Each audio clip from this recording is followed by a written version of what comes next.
Welcome back to the Hex and Circles Genshin Impact audiobook series, where we read in-game text and lore so you don't have to. I'm Ganymede, and this is our first ever audiobook double feature, including The Tale of Shiruyen and Shirin and The Scroll of Streaming Songs. Both are found in the House of Dana in the Academia. I decided to cover them both since they're both relevant to the 3.4 story. Fair warning, the reading of The Scroll of Streaming Songs is a bit difficult because it is, while being a pretty important text that references one of the first meetings between the Goddess of Flowers, Nabu Malikata, and Greater Lord Rukkhadevata, also a fragmented text the likes of which one would find in real-world archaeology, including a rather heated back and forth between two different scholars who worked on translating and annotating the text. The Tale of Shiruyen and Shirin is the tragic story of the genie Liloupar's children and is thankfully much more linear. Let's get right into it with the Scroll of Streaming Song. Volume 1. A torn page discovered in the desert ruins and retrieved by researchers from the Vahumana School of the Academia. The author of this page has yet to be confirmed.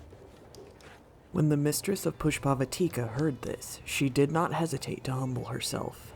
Resolute, she descended upon the grand palace of untranslated, with the intention of testing the princess's wisdom. Countless maids, servants, and escorts surrounded the ever-gleaming princess, all dressed in fine linen and silk, like thousands of daytime stars wreathed around the only shining moon. Herbad of Haravatat Tavasoli's remarks. There is a mistranslation here. The word silk in the last sentence should be translated as a textile that no one had ever seen before, so as not to lead the reader to confuse it with Liyue's regional specialty. Additionally, the Grand Palace mentioned in the second sentence is not a true palace in the original text, nor does it refer to any actual building. Rather, it refers to a land where the divine is present. It would seem that the researchers of Vahumana who undertook the translation of this volume did not really understand the language of that era, but I shall earnestly annotate this document all the same. The sweet fragrance lingered on the princess on that hedge, garden, battlefield? Like a stream winding around the shattered silver moonlight under the shade of a tree. From ancient times till now, none have ever beheld such beauty as this, just as none have ever witnessed the descent of morning frost in the 7th month. Herbad of Haravatat Tavasoli's remarks. The word in the first sentence, for which the meaning cannot be determined for the time being, could also be translated as farmland or cemetery. Herbad of Vahumana Yarshiter's remarks. Many thanks for your comments, Master Tafazoli. Now, we're even more confused as to who the author of this book is writing about. Thus, the mistress of Pushpavatika spoke. Praise be to the Winged One, Lord over all the kingdoms of the land. I am a spirit created at the beginning. I am a flickering illusion. I am the shimmering light that flows from the eyes of the Creator.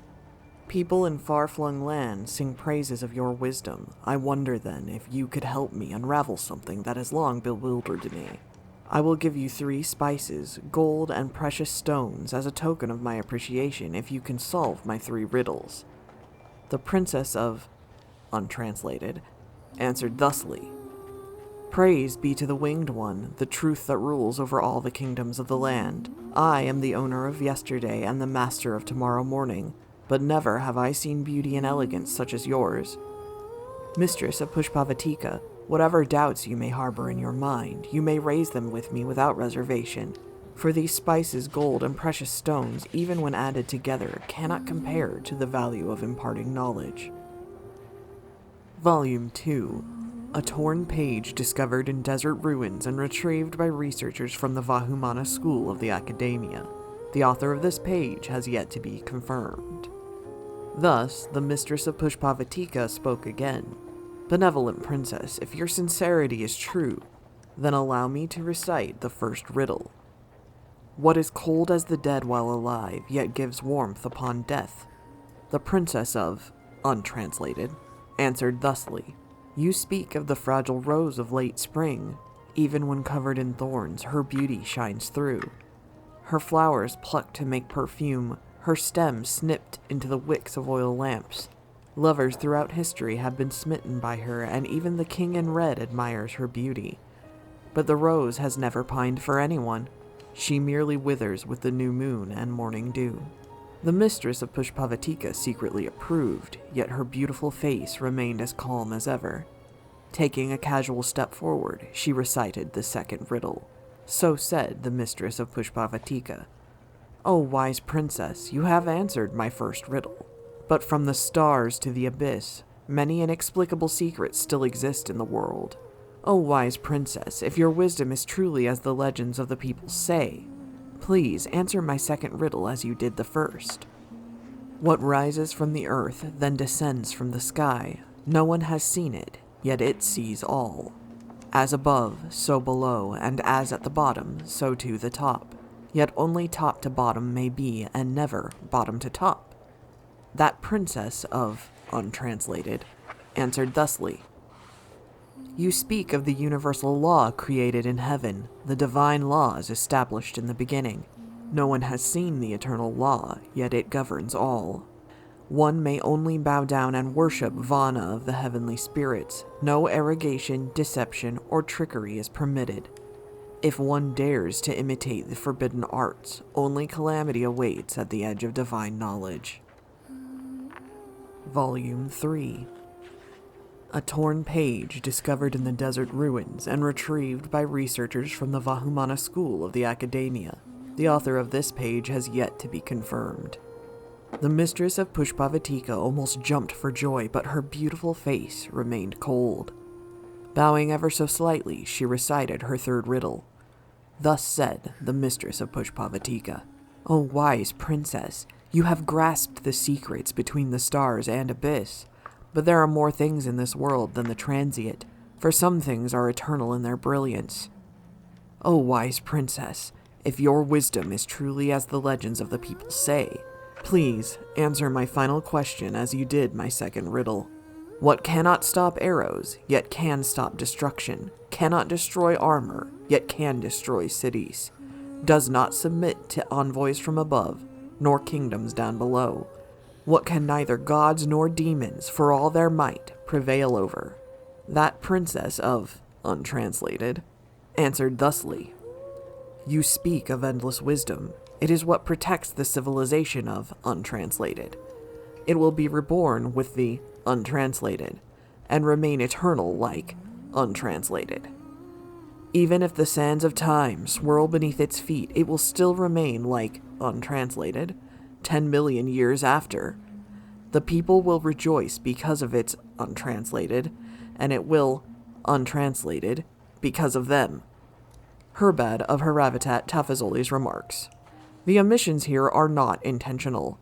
Instead, they are due to the damaged state of the book.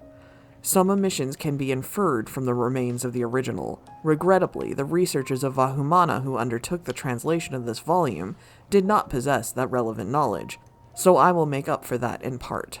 The missing word in the first segment, mine, ours, eternity, or all. The missing word in the third segment. It seems to be a person's name, but the phrase, preserved remains, can be inserted too. The first missing word in the fourth segment, return, or death, or rebirth. The remaining words cannot be inferred at this time. Herbad of Vahumana Yarshitar's remarks. You didn't tell me any of this at the time, huh? The princess had answered all three riddles, and no secrets could stymie her. The mistress of Pushpavatika could not help but feel utmost admiration toward the princess. Thus the mistress of Pushpavatika spoke. "O benevolent, wise, and eternal princess, your wisdom does far surpass the legends.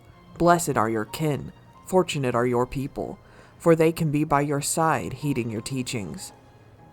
And so the two princesses forged a strong allegiance, and also with the king of Blood, Resentment, Red Crown, who was by their side from the beginning to the end. They worked together, leading the people of Untranslated to eternal prosperity. Now, on to the tale of Shiruyen and Shirin. Volume 1.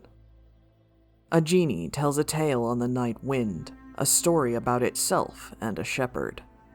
It's a story of unknown origin and is full of absurdities. The next story I'll tell comes from the age of Shiruyeh, the Lord of Pestilence. though at this time that vassal ruler had not yet gained notoriety for Shiruyeh's plague, nor had his subjects been scattered amidst a world of darkness, left to become wild creatures who had lost their language and faces. The fairy of the Moon Maiden City paused for a moment, then stretched out lazily. The moonlit silver coins jangled on her wrists and ankles as if displeased with the jouncing of the sumpter beast. Anyway, little raven, do you know the meaning of the name Shiruyeh? One who is ridiculous and despicable? The youth, whom she had rather one-sidedly named Raven, answered casually.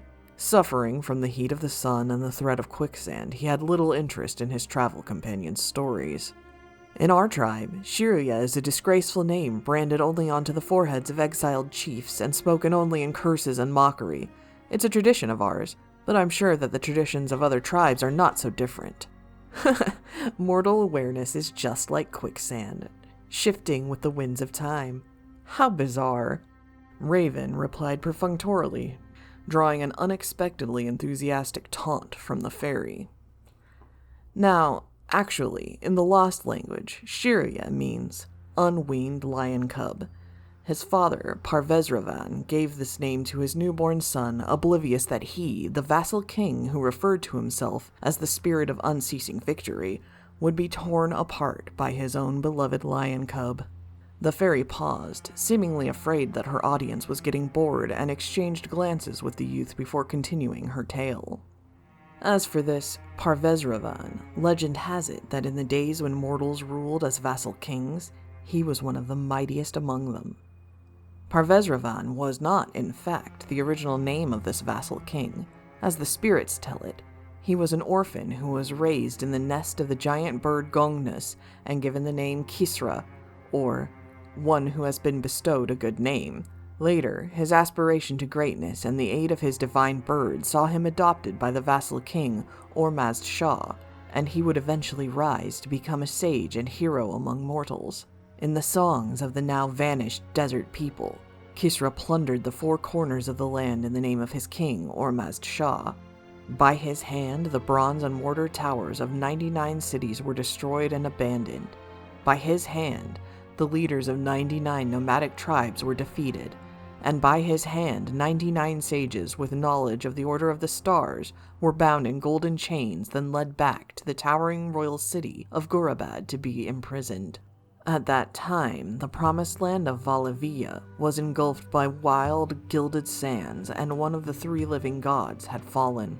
Amidst a century of chaos and confusion, the scattered mortals ensconced themselves in vassal states until my lord Al-Hamar and the Sage King of the Greenwood gathered their subjects. Once the Oasis Paradise was constructed, the age of the vassal kings, the age of division, finally came to a close. Returning to our preceding tale, Ormazd's crown grew all the more valuable on the back of Kisra's exploits until finally his own neck could no longer bear its weight, forcing him to leave it ever suspended from chains of pure gold in the center of the main hall. The vassal king Ormazd Shah rewarded young Kisra's unrivaled achievements amply. He bestowed the name Parvez upon his adopted son and offered his daughter Shirin's hand to him in a marriage. In the ethereal songs of the spirits, as the heir of both the mortal vassal king and the foremother Liloupar, she possessed superior wisdom and was blessed with an infinite lifespan and, like the original sages, could foresee the fortunes and misfortunes of the present moment. If Kisra Parvez had stopped there, his reputation as a hero would have continued unblemished. But one cursed day, Ormazd and all 300 of his offspring suddenly died in one night in the city of Gurabad. Following such an unthinkable event, the throne naturally fell to Kisra, who added Ravan to his title and became the most powerful vassal king among mortals.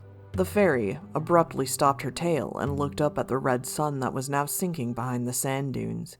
She then whistled sharply, signaling to the youth to halt the sumpter beast and prepare to make camp for the night under the crumbling stone pillars.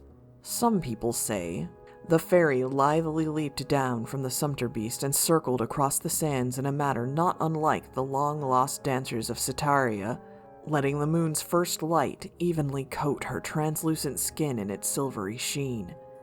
The scent of myrrh swirled around her myriad braids as the golden bells rang out into the distance. Then the fairy leaned over slightly, balancing on the tips of her toes as she laughed softly. Some people say that the tragedy that befell the city of Gurabad was the handiwork of the hero, Kisra. Some people say that the night the tragedy took place, an evil, clawless bird flew out from the redoubt and wailed throughout the night without stopping to eat or drink. The castle was then struck by a plague of rats with human faces, which gnawed at the gold chains from which the crown hung, causing the cumbersome thing to crash heavily to the ground, broken and bent.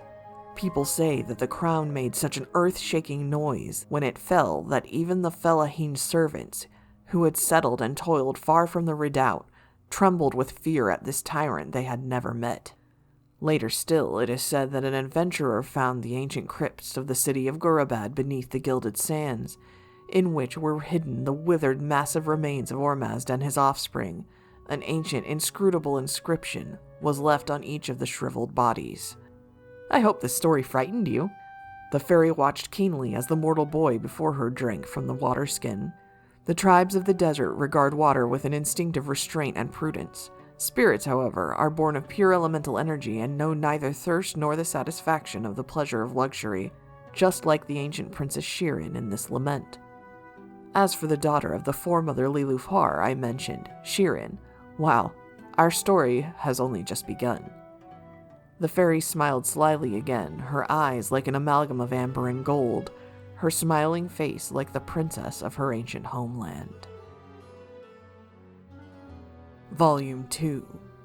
A genie tells a tale on the night wind, a story about itself and a shepherd. It's a story of unknown origin and is full of absurdities. At that time, the promised land of Valavia was engulfed by wind, gilded sands, and one of the three living gods had fallen. Amidst a century of chaos and confusion, the scattered mortals ensconced themselves in vassal states until my lord, Al-Hamar, and the Sage King of the Greenwood gathered their subjects. Once the oasis paradise was reconstructed, the age of the vassal kings, the age of division, finally came to a close. Yes, you've mentioned this part of the story already. The youth's tone was rather impatient as he gazed at the full moon hanging in the starry sky, using the positions of its companion stars to determine the next day's route.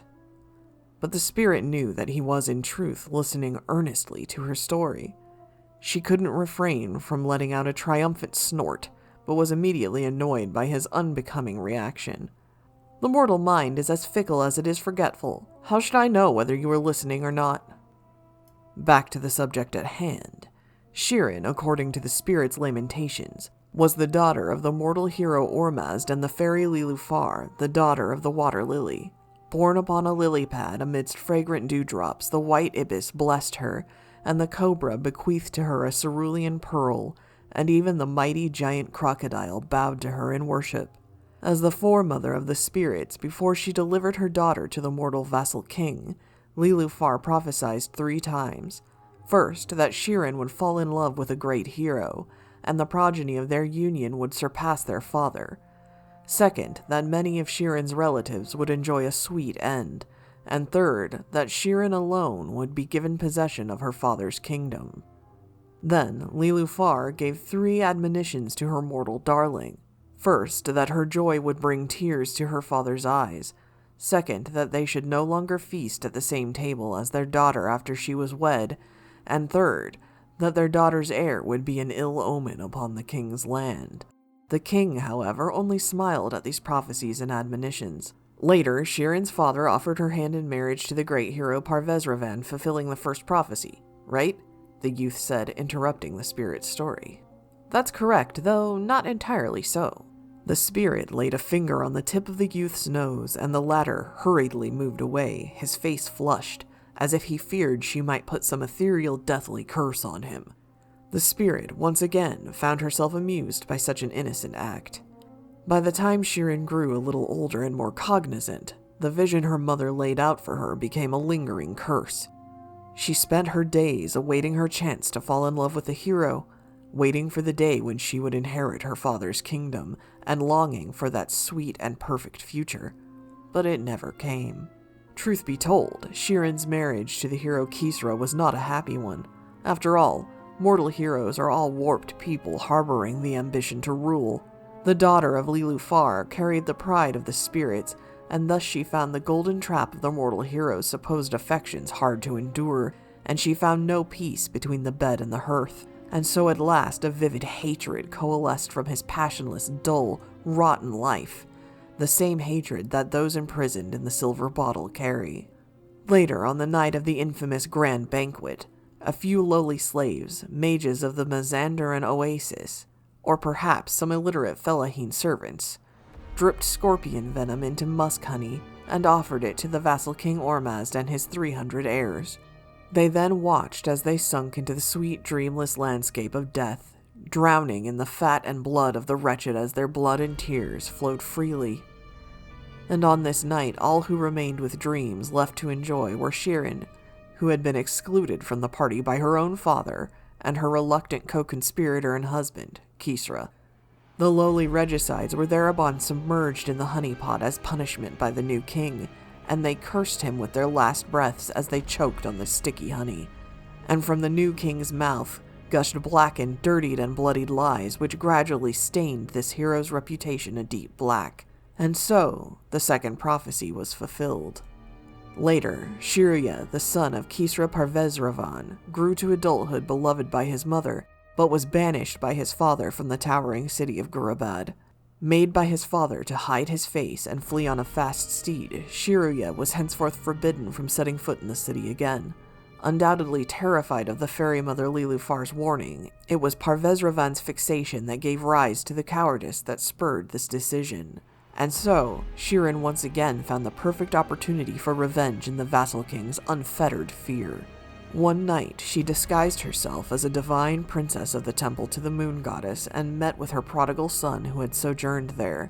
In the lingering silver light that danced amidst the dew-dotted lilies, she gave the masked wayfarer this false, illusory prophecy. Is the tyranny of the wanderer's father not his greatest misfortune? O darling of the moon goddess, everywhere the moonlight touches is yours to rule, and every seed you sow shall grow and flourish. Since the moonlight has granted you a good bow and a sharp blade, why do you suffer that coward idling upon the throne? Why not muster up the courage to face your hatred, to face yourself? Legend has it that just as Shiruyeh hesitated in indecision, a gust of wind rushed through the night and blew the veil Shirin had used to conceal her face away. Seeing that familiar face, the young man who had been forced to cover his was instantly overcome with terror and shame. He fled the sullied temple in a panic, and laughter soft as the ringing of a bell and the cruel moonlight bore witness to his fear. The story from here is a lackluster one. The peerless vassal king Parvezravan would be stabbed to death in his bed by his own masked, unfilial son, and his magnificent bed, once adorned with sapphire and gold animal horns, would be indelibly stained with his blood. The dirge of the spirits then goes like this. After committing his crime of treason, Shiruyeh wept bitterly before his mother Shirin in repentance. But Shirin did not reprimand him. Rather, she took her beloved son into her arms, removed the brass mask symbolizing his exile, and left him with an affectionate kiss of benediction. After Shiruyeh claimed the throne, he was long tormented by inescapable nightmares until finally, on a frenzied night of wandering, he fell into a deep black chasm in the earth and disappeared. Later, a great plague emerged from that chasm and swallowed up half of the souls in the city of Gurabad. The kingdom, having lost its vassal king and his servants, fell into ruin and was gradually devoured by that insatiable yellow sand. The scattered survivors of this calamity called it Shiruyeh's plague, the divine retribution invited by the absurdly short-lived despot himself. As for his mother Shirin, Liloufar's third prophecy was indeed fulfilled.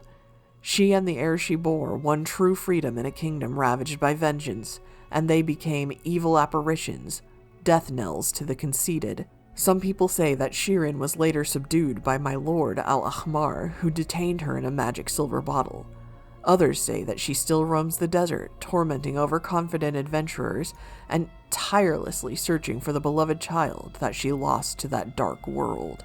The fairy smiled proudly, having theatrically concluded the story.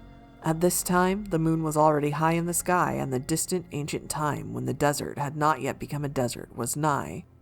It was time for the Divine Princess to hold the sacrifice. That concludes the full in-game text of the Scroll of Streaming Song and the Tale of Shiruyen and Shirin.